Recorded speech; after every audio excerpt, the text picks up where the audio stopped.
Hello students, welcome to my class.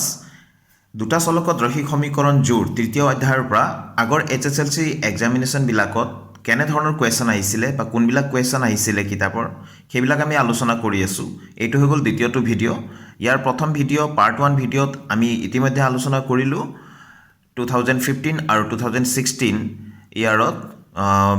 কি question আহিছিলে সেইবিলাক আমি আলোচনা কৰিছিলো। তো দ্বিতীয়টো ভিডিঅ'ত আমি আলোচনা কৰিম 2017 বৰ্ষৰ কুৱেশ্যন পেপাৰৰ পৰা। তো আমি ষ্টাৰ্ট কৰোঁ। তো আমি 2017ৰ পেপাৰখন ল'লোঁ। তো ইয়াত আহিছে গ্ৰাফ আঁকিবলৈ। সাধাৰণতে গ্ৰাফ খুব কমেইহে আহিছে ইমান দিনে। তো 2017ত গ্ৰাফ আঁকিব আহিছিলে। তো 2022ত হ'ব লগা HSLC এক্সামিনেশ্যনত গ্ৰাফ অহাৰ চান্স খুবেই বেছি আছে। তোমালোকে গ্ৰাফ নিশ্চয়কৈ কৰিবা। ইয়াত দিয়া আছে চোৱা সমীকৰণ 5x - y = 5 আৰু 3x - y = 3 লেখ আঁকা আৰু লেখৰ সহায়ত সমীকৰণ দুটা সমাধান কৰা। তো ষ্টুডেণ্টছ প্ৰথম সমীকৰণটো লিখি ল'লোঁ। ইয়াত -y আছে, -yটোক আমি সমান চিনৰ সোঁফাললৈ লৈ যাম যাতে প্লাছ হয় আৰু 5টোক ইফালে লৈ আহিম। ঠিক আছে। তো এইটো 5টো ইফালে লৈ আনিলোঁ, yটো সিফালে লৈ, অৰ্থাৎ y = 5x - 5 এইখিনি সমান এইটো, তাৰমানে এইটো সমান এইখিনি। তো ষ্টুডেণ্টছ এইটোক আমি নাম্বাৰ 1 সমীকৰণ নাম দি দিলোঁ। তো ইয়াৰ কাৰণে আমি বিন্দুকেইটা উলিয়াই ল'ম। আমি লেখ আঁকিবলৈ হ'লে বিন্দু আমাক লাগিব। তো ইয়াতে এনেকৈ বক্স এটা বনাই ল'লে হ'ল। ঠিক আছে। তো সদায় আমি এক্সটো ওপৰত লিখোঁ আৰু ৱাইটো তলত লিখোঁ। ৱাইৰ কাৰণে সমীকৰণ আছে, সম্পূৰ্ণ আমি লিখি লওঁ 5x - 5। তো এক্সৰ মান আমি ধৰি লৈছোঁ 0 লওঁ। ঠিক আছে। তো 5 আৰু ইনটু এক্স আছে। তো 5 × 0 কিমান হ'ব? 0 হৈ যাব, -5 থাকিব, হয়নে? -5 পাম। আমি যদি লওঁ 1 বুলি, তো ইয়াতে কিমান হ'ব? 5 × 1 5 × 5 -5। তো ইয়াতে কিমান পাই আছোঁ? 5 - 5 কিমান হ'ব? 0 হ'ব। তো এইটোক A ল'লোঁ, এইটোক B বুলি নাম দিলোঁ। আনটো সমীকৰণ ইয়াতে লিখিলোঁ আৰু বুলি কৈ পেলাই 3x - y = 3। তো 3x, এই 3টোক আমি ইফালে লৈ আনিলোঁ, -3 হ'ব, ছাইড চেঞ্জ হৈ আহিলে, আৰু -yটো সিফালে গ'ল, +y হৈ গ'ল, হয়নে? তো 3x - 3 = y, অৰ্থাৎ y = 3x - 3। তো আমি ইয়াত লিখিব পাৰোঁ y = 3x - 3। তো এইটো 2 নম্বৰ দিলোঁ। দ্বিতীয়টো সমীকৰণৰ কাৰণে বক্স এটা এনেকৈ ছাইডত বনাই দিলে হ'ল, স্কেল দি ধুনীয়াকৈ বনাই দিবা। ঠিক আছে। তো ইয়াতে ওপৰত আমি x লিখিম, ইয়াতে y লিখিম। yৰ কাৰণে সমীকৰণটো আছে, গতিকে y = 3x - 3 দিম। তো ইয়াতো আমি কি কৰিম? এক্সৰ মান ল'ম আৰু ৱাইৰ মানটো আমি এই অংকটোৰ পৰা হিচাপ কৰি উলিয়াম। তো আমি 1 দিলোঁ। 1 দিলে কিমান হ'ব? 3 × 1 অৰ্থাৎ 3 × 3 -3। তো কিমান হৈ যাব? 0 হ'ব। ঠিক আছে। আৰু আমি ধৰি লৈছোঁ 2। তো ইয়াতে যদি তুমি 2টো যদি এক্সৰ ঠাইত পাতা, 3 × 2 = 6 হ'ব। 6ৰ পৰা 3 বিয়োগ কৰা, কিমান হ'ব? 3 হ'ব।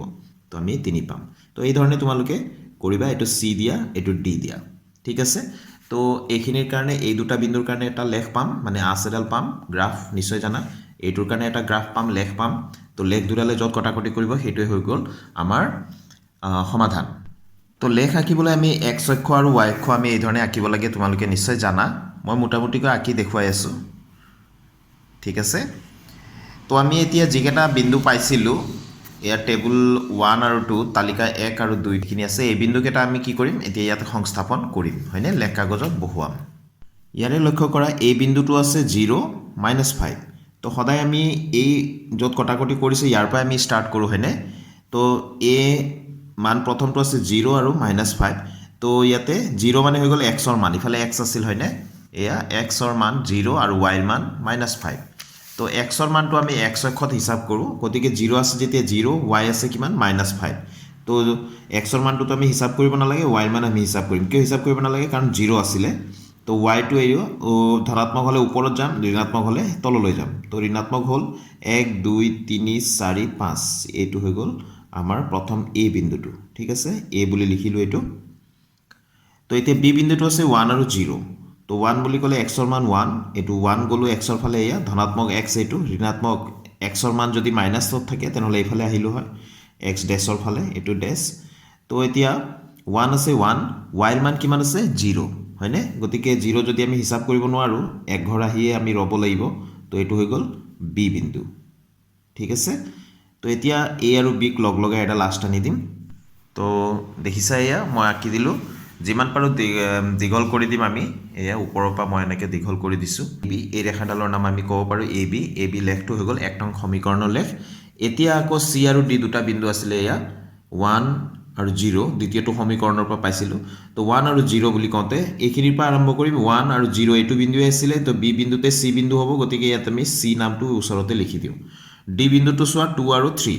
তাৰমানে এইখিনিৰ পৰা আৰম্ভ কৰিম এক্সৰ মান 2 আছে তো এক্সৰ ধনাত্মক 2 আমি এইফালে যাম 1 2 আৰু ইফালে কিমান আছে y ৰ মান 3 তো ধনাত্মক 3 গতিকে ওপৰলৈ যাম y ৰ ফালে 1 2 3 এইটো হৈ গ'ল বিন্দুটো ঠিক আছে কোনটো বিন্দু এইটো হ'ল ডি বিন্দুটো তো আমাৰ বিন্দুটো হৈ গ'ল এইটো চি বিন্দুটো এইটো আছিলে আৰু ডি বিন্দুটো এইটো গতিকে ইয়াক লগ লগাই এডাল আষ্টানি দিম তো এয়া চোৱা চি বিন্দু আৰু ডি বিন্দু লগ লগাই আন এডাল আষ্টানি দিলোঁ এ আৰু বিটো লগ লগাই আগত টানি লৈছিলোঁ এ বি লেখ আৰু চি আৰু ডি বিন্দুক লগ লগাই আন এডাল লেখ পালোঁ দুইটা কটাকটি কৰি আছে এই বি বিন্দুতে নহয় জানো কাৰণ বি বিন্দুতে চিও আছে ডিও আছে গতিকে বি বিন্দুতে দুইটাই কটাকটি কৰি আছে আৰু এই কটাকটি কৰা বিন্দুৰ স্থানাংকটো কিমান 1 আৰু 0 এয়া চোৱা বি বিন্দুটোৰ স্থানাংক 1 0 আছিলে আকৌ চি বিন্দুটোৰো স্থানাংক 1 0 আছিলে অৰ্থাৎ দুইটা বিন্দু একেটাই অৰ্থাৎ ইয়াতে কটাকটি কৰিছে তো সমাধানটো হৈ গ'ল 1 আৰু 0 লগতে ষ্টুডেণ্টছ আমি এই গ্ৰাফ য'ত আঁকিম লেখ য'ত আঁকিম তাতে আমি স্কেল লিখি ল'ম পেঞ্চিল দি লিখিবা সদায় কাৰণ কিবা কাৰণত যদি কাটিব লগা হয় কলম দি লিখিলে আকৌ ইয়াতে মচিব নোৱাৰিবা হয়নে সেইকাৰণে সদায় পেঞ্চিল দি লিখিবা মই জাষ্ট তোমালোকক দেখুৱাইহে আছোঁ এইটো এক্স অ' এক্স ডেছ আৰু ৱাই অ' ৱাই ডেছ অক্ষত সৰু বৰ্গৰ এক বাহু সমান এক একক এইটো হিচাপে লৈ বুলি লিখিব লাগিব লৈ ঠিক আছে এই ধৰণে আমি মানে ইয়াতে হিচাপবিলাক লৈছোঁ সৰু বৰ্গৰ এইটো এক বাহু এনেকৈ হিচাপ কৰোঁতে 1 2 3 এই ধৰণে আমি হিচাপ কৰিছোঁ সেইকাৰণে এই কথাখিনি ইয়াতে আমি লিখি দিব লাগিব যে আমি জোখমাখ কি হিচাপে লৈছোঁ ঠিক আছে তো গ্ৰাফখিনিও আঁকি শেষ কৰাৰ পিছত এই ধৰণে আকৌ লিখি দিব লাগিব য'ত অংকখিনি কৰি আছিলে তাতে এ বি ওপৰত এই ৰেখাৰ চিনটো দিবা এ বি হ'ল মানে এ বি ৰেখাডাল হ'ল 1 নং সমীকৰণৰ লেখ চি ডি ৰেখাডাল হ'ল 2 নং সমীকৰণৰ লেখ দুডালে য'ত কটাকটি কৰিছে তাৰ নামটো দি দিবা ইয়াতে বি বিন্দু বা চি বিন্দুত কটাকটি কৰিছে মই বি বিন্দু বুলি দিলোঁ বি বিন্দু যাৰ স্থানাংক হ'ল 1,0 বিন্দুত কটাকটি কৰিছে তো এতেকে এক্স হৈ গ'ল এই প্ৰথমটো এক্সৰ মান বুজায় আৰু দ্বিতীয়টো ৱাইৰ মান বুজায় গতিকে সমাধান বুলি ক'লে সদায় এক্স আৰু ৱাইৰ মানে উলিয়াই দিব লাগিব এক্সৰ মান 1 হ'ল ৱাইৰ মান 0 হ'ল এইখিনিলৈকে আমি কৰি দেখুৱাব লাগিব মাৰ্কছ 3 মাৰ্কছ আছিলে গতিকে এইখিনিলৈকে কৰিলে 3 মাৰ্কছ সম্পূৰ্ণৰূপে পাবা এইবাৰ আমি 2018ৰ কুৱেশ্যন পেপাৰখন লৈছোঁ ইয়াৰে 21 নম্বৰ কুৱেশ্যনত আহিছে এ আৰু বিৰ কি মানৰ ক্ষেত্ৰত তলৰ ৰৈখিক সমীকৰণযোৰৰ অসীম সংখ্যক সমাধান থাকিব তো সমীকৰণযোৰ দিয়া আছে এইটো কিতাপৰে প্ৰশ্ন হয় 2x + 3y = 7 a - b whole into x plus a plus b whole into y equals 3a plus b minus 2 তো আমি ইয়াতে ভালকৈ মন কৰিবলগীয়া কণ্ডিশ্যনটো দিয়া আছে যে a আৰু b ৰ মান উলিয়াব লাগে আৰু কণ্ডিশ্যনটো হৈ গ'ল যে সমীকৰণযোৰৰ অসীম সংখ্যক সমাধান থাকিব তো ষ্টুডেণ্টছ আমি সমীকৰণযোৰ এইদৰে লিখি ল'ম 2x + 3y - 7 = 0 7টো সিফালে আছিলে এইফালে লৈ আনিলোঁ সমান চিনৰ সোঁফালে আছিলে বাওঁফালে লৈ আহিলোঁ তো a - b into x plus a plus b into y minus এই গোটেইখিনি আছিলে সমান চিনৰ সোঁফালে গোটেইখিনি একেবাৰে লৈ আহিছোঁ ব্ৰেকেটৰ মাজত ৰাখি তো এইফালে আমি লিখিলোঁ ঠিক আছে এই ধৰণে তোমালোকে লিখি ল'বা তাৰপিছত আমি কণ্ডিশ্যনটো লিখিম যিটো দিয়া আছে যিহেতু সমীকৰণযোৰৰ অসীম সংখ্যক সমাধান থাকে তো এতেকে কি হ'ব লাগিব তেনেহ'লে a1/a2 = b1/b2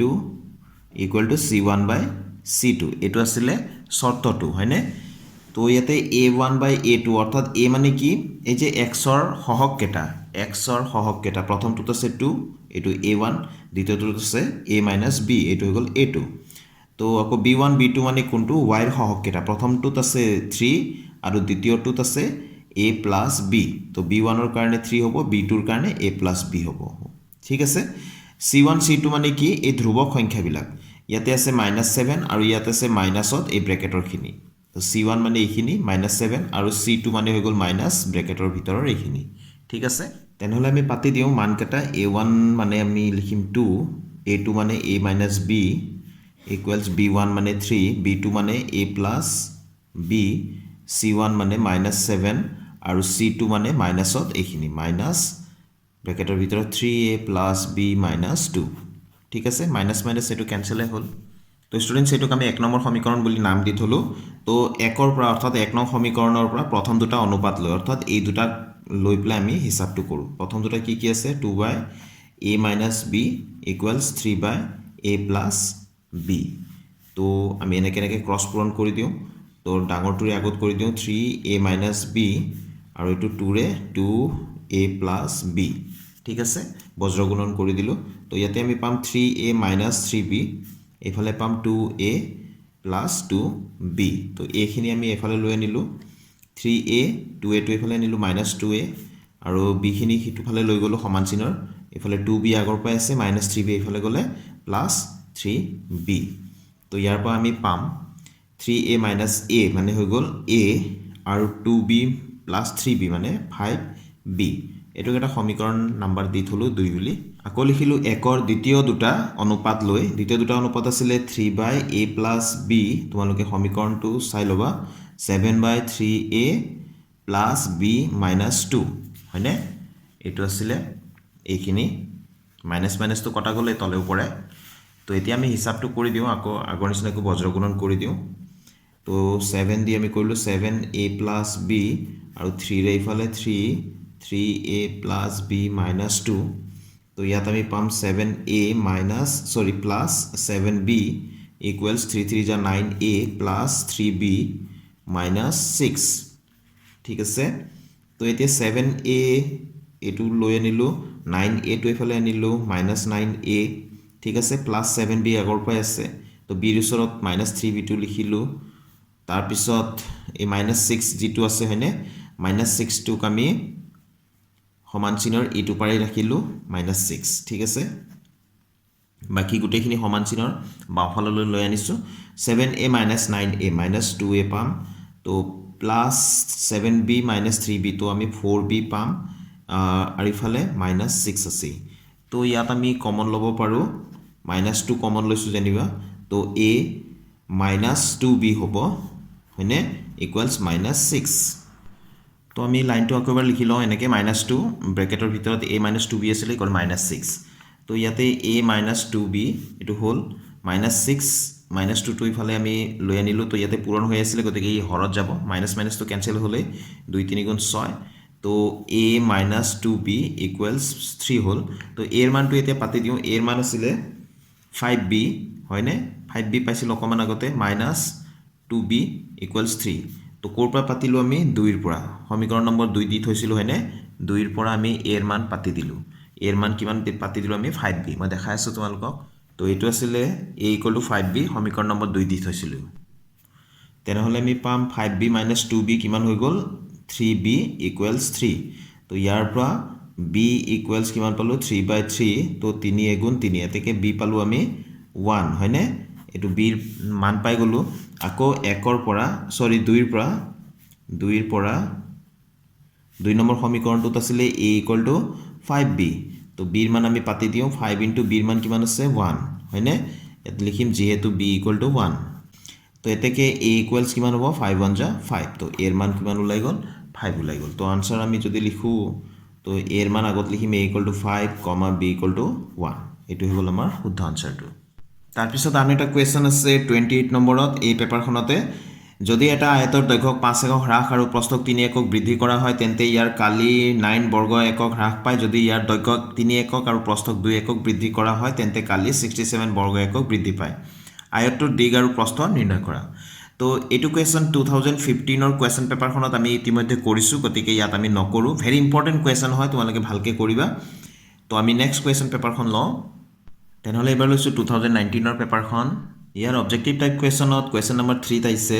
তলৰ ৰৈখিক সমীকৰণৰ জোৰকেইটা বিবেচনা কৰা এইটো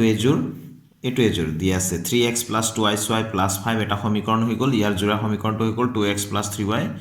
= 5 আনটো জোৰা হৈ গ'ল এই দুটা এইটো আৰু এইটো 2x - 3y = 7 2x - 3y = 8 তো ইয়াৰ সমীকৰণ জোৰকেইটা বিবেচনা কৰা বুলি কৈছে ইয়াতে উত্তৰকেইটা দিয়া আছে এই ডি নম্বৰ অপশ্যনটো শুদ্ধ হ'ব যে 1 নং জোৰাটো সংগত কিন্তু 2 নং জোৰাটো অসংগত ইয়াৰ 14 নম্বৰ কুৱেশ্যনত দিয়া আছে এখন আয়তাকাৰ বাগিচাৰ প্ৰস্থতকৈ দিগ 4 মিটাৰ বেছি ইয়াৰ পৰিসীমাৰ আধা 36 মিটাৰ বাগিচাখনৰ দিগ প্ৰস্থ নিৰ্ণয় কৰা একেবাৰে সহজ আমি কৰোঁ তো আমি প্ৰথমতে এই ধৰণে লিখি ল'ম ধৰা হ'ল আয়তাকাৰ বাগিচাৰ প্ৰস্থ x তেন্তে দিক কিমান হ'ব দিকটো কৈছিলে প্ৰস্থতকৈ 4 মিটাৰ বেছি তো প্ৰস্থ যিমান আছে তাৰ লগত আমি 4 প্লাস কৰি দিম তো x + 4 হৈ গ'ল ইয়াৰে দিক আকৌ প্ৰশ্নমতে দিয়া আছে যে হাফ ইনটু আয়তৰ পৰিসীমা অৰ্থাৎ আয়তৰ পৰিসীমাৰ আধা হাফ ইনটু আয়তৰ পৰিসীমা মানে আয়তৰ পৰিসীমাৰ আধা কিমান দিয়া আছে 36 মিটাৰ হয়নে তো ইয়াতে আমি হাফটো লিখিলো আয়তৰ পৰিসীমা মানে কি 2 পূৰণ দিক যোগ প্ৰস্থ হয়নে এটো হৈ গ'ল আয়তৰ পৰিসীমাৰ ফৰ্মুলা তো ইকুৱেলছ 36 গতিকে 2 টো আমি কাটিব পাৰো তো দিক আছিল আমাৰ x + 4 আৰু প্ৰস্থ আছিল x ইফালে 36 টো আছে তো ইয়াৰ পৰা আমি কি পালো x + x 2x দুটা x হৈ গ'ল 36 এই 4 টো সাইড চেঞ্জ কৰি লৈ গলো -4 ঠিক আছে তো ইয়াৰ পৰা আমি কি পাম x লিখিলো এইটো টু ইয়াত আছিল যেহেতু পূৰণ গতিকে এটো হৰত যাব গৈ 36 ৰ পৰা 4 গলে কিমান হ'ব 32 therefore x = কিমান হ'ব 16 তো x মানে কি আছিল x মানে লৈছিলো আয়তৰ প্ৰস্থ বাগিচাখনৰ প্ৰস্থ লৈছিল গতিকে দিক কিমান হৈ যাব 16 + 4 কিমান হৈ যাব 20 তো মই ইয়াত সাইডতে লিখি আছো তোমালোকে কিন্তু এই সাইডত কেতিয়াও নিলিখিবা পেজটো টাৰ্ন কৰিবা মোৰ পেজটো ইয়াত শেষ হৈছে কাৰণে মই সাইডত লিখি আছো প্ৰস্থ মানে কিমান লৈছিলো x লৈছিলো তো 16 ওলাল গতিকে 16 মিটাৰত কথাটো চলি আছিল গতিকে মিটাৰ লিখিবই লাগিব এককটো দিক মানে কিমান আছিল x + 4 হয়নে এইখিনি x + 4 তো x মানে কিমান ওলাইছে 16 + 4 কিমান হ'ব লিখি দিছো 16 + 4 = 20 মিটাৰ এই দুটা হৈ গ'ল আমাৰ উলিয়াব লগা উত্তৰটো তো কোৱেশ্চন নম্বৰ 24 দিয়া আছে যদি আমি লবত 1 যোগ কৰো আৰু হৰৰ পৰা 1 বিয়োগ কৰো এটা ভগ্নাংশ হয় গৈ 1 আমি যদি অকল হৰটোতে 1 যোগ কৰো তেন্তে ই হয় গৈ হাফ 1/2 ভগ্নাংশটো কি তো একেবাৰে সহজ আমি কৰো হা তো স্টুডেন্টস প্ৰথমতে আমি এই ধৰণে লিখি লম ধৰা হ'ল ভগ্নাংশটো x/y তো প্ৰথম প্ৰশ্নমতে তো ভগ্নাংশটো x/y লিখি ললো কৈছিলে যে আমি লবত 1 যোগ কৰো তো লবত 1 যোগ কৰা আৰু হৰত 1 বিয়োগ কৰা বুলি কৈছে তো -1 কৰিলো তেনহল ভগ্নাংশটো 1 হয় গৈ বুলি কৈছিলে তো 1 আমি লিখিলো ঠিক আছে তো এতিয়া আমি কি কৰিম অকমান সিম্পলিফাই কৰি দিও তো এটো x + 1 আৰু ইফালে y -1 আৰু 1 ৰ লগত পূৰণ কৰিলে y - 1 এ হ'ব বজ্ৰগুণন কৰি দিলো ইয়াৰ পৰা x ৰ মানটো উলিয়াই ৰাখিলো x = y - 1 +1 টো সাইড চেঞ্জ কৰি লৈ গলো -1 এ হ'ব তো x = y - 2 -1 -1 -2 হৈ যাব এটো এক নং সমীকৰণ বুলি দি থলো এবাৰ আমি দ্বিতীয় প্ৰশ্নমতে অৰ্থাৎ দ্বিতীয় শৰ্তমতে আমি কৰিম আমাৰ ভগ্নাংশটো আছিল x/y ইয়াত কৈছিলে যে কেৱল হৰটোৰ পৰাহে 1 যোগ কৰিব দিছে 1 যোগ কৰা তেন্তে ভগ্নাংশটো হৈ গৈ 1/2 বুলি কৈছিলে ঠিক আছে তো আমি এই ধৰণে আকৌ পূৰণ কৰিম তো x আৰু 2 পূৰণ কৰিলে 2x হৈ গ'ল আকৌ y + 1 আৰু 1 পূৰণ কৰিলে y + 1 এ হ'ব একৰ লগতটো যি পূৰণ কৰিম হেইটোৱে থাকিব তো এটো 2 x ৰ মানটো ইয়াৰ পৰা পাতি দিম কি আছিল y - 2 ঠিক আছে তো y + 1 ইয়াত কিবা এটা খলনি হৈ গ'ল কি খলনি হ'ল কোৰ পৰা কৰিলো 1 ৰ পৰা বুলি লিখি দিয়া 1 ৰ পৰা x ৰ মান পাতি ঠিক আছে কথাখিনি আমি লিখি দিব লাগিব তো এতিয়া আমি অকমান এটা হিসাবখিনি কৰি দিলো 2y - 2 * 4 তো ইফালে y + 1 তো y বিলাক এক সাইড কৰি দিলো 2y এই y টো ইফালে লৈ আনিলো -y হৈ গ'ল এটো +1 টো আগত লিখিলো -4 টো সাইড চেঞ্জ কৰি লৈ গলো +4 হৈ যাব হয়নে তো আমাৰ এতিয়া আমি পালো 2y - y মানে কিমান হ'ব y হ'ব দুটা y পৰা এটা y গলে y থাকিব এফাল কিমান পালো 5 পালো ঠিক আছে তো y মানটো তো পালো এতিয়া 1 ৰ পৰা 1 নং সমীকৰণত আমাৰ কি আছিল 1 নং সমীকৰণত আছিল x = y - 2 তো আমি ইয়াত লিখিম x = y - 2 মানে y ঠাইত আমি কি পাতি দিম পাতিব পাৰো y - 2 তাৰপিছত y ঠাইত আমি কি পাতি দিম 5 পাতি দিম 5 - 2 ইয়াত লিখি দিম যেহেতু y = 5 হয় হয়নে তো এতেকে x ৰ মান কিমান হৈ যাব 5 - 2 ইয়াতো x আছে 5 - 2 কিমান হৈ গ'ল 3 তো এতেকে ভগ্নাংশটো কি হ'ব আমি ভগ্নাংশটো লৈছিলো x/y তো x মানে ইয়াত 3 পালো আৰু y মানে কিমান পালো 5 পালো তো এটো হৈ গ'ল আমাৰ শুদ্ধ উত্তৰটো আমি 2020 ৰ পেপাৰখন ললো এই প্ৰশ্নখনটো অবজেক্টিভ টাইপ কোৱেশ্চনত আহিছে কোৱেশ্চন নম্বৰ 2 তলৰ ৰৈখিক সমীকৰণৰ জোড়কেইটা বিবেচনা কৰা প্ৰথম জোড়াটো এটো দ্বিতীয় জোড়াটো এটো প্ৰথম জোড়াত দিয়া আছে 2x - 3y = 8 4x - 6y = 9 ইয়াতে দ্বিতীয় জোড়াটোত আছে 2x plus 3y minus 9 equals 0, 4x plus 6y minus 18 equals 0. তো ইয়াৰ পৰা আমি উত্তৰটো যদি আমি বিবেচনা কৰি চাওঁ a1 by a2 b1 by b2 c1 by c2 একেটা তুলনা কৰি তো আমাৰ এই ডি অপশ্যনটো আমাৰ শুদ্ধ অপশ্যন হ'ব যে 1 নম্বৰ জোড়াটোৰ সমাধান নাই কিন্তু দ্বিতীয় জোড়াটোৰ অসীম সংখ্যক সমাধান আছে ইয়াৰ 14 নম্বৰ কোৱেশ্যনত আহিছে 5ডাল পেন্সিল আৰু 7টা কলমৰ দাম একেলগে 50 টকা আনহাতেতি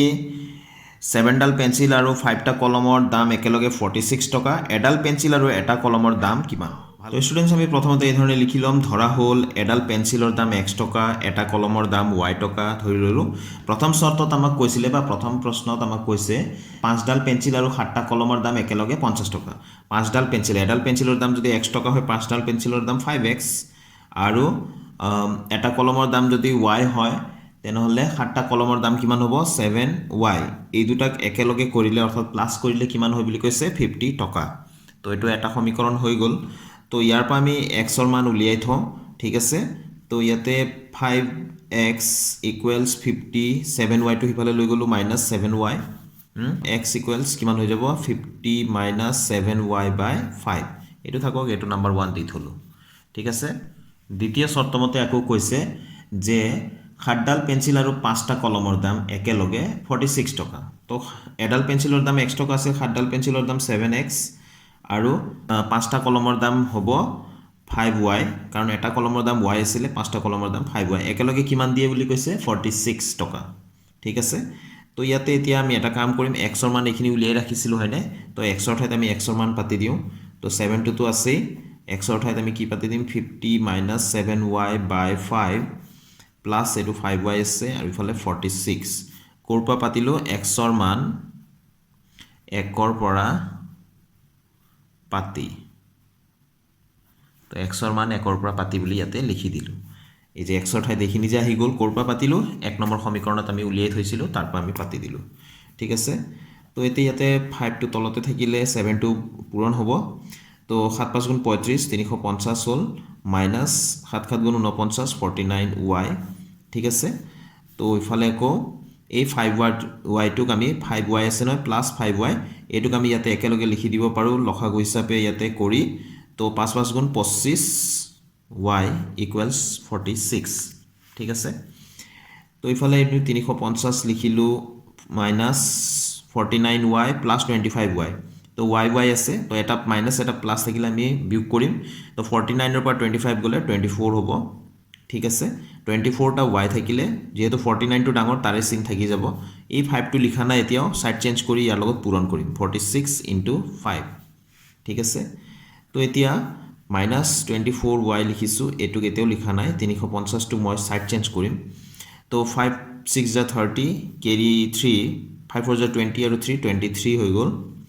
এটুক আমি সাইড চেঞ্জ কৰি লৈ যাম minus 350 ঠিক আছে এটু পূৰণ কৰি এখিনি পালো আৰু এটুক সাইড চেঞ্জ কৰি লৈ গলো ইফালে minus 350 তো এতিয়া y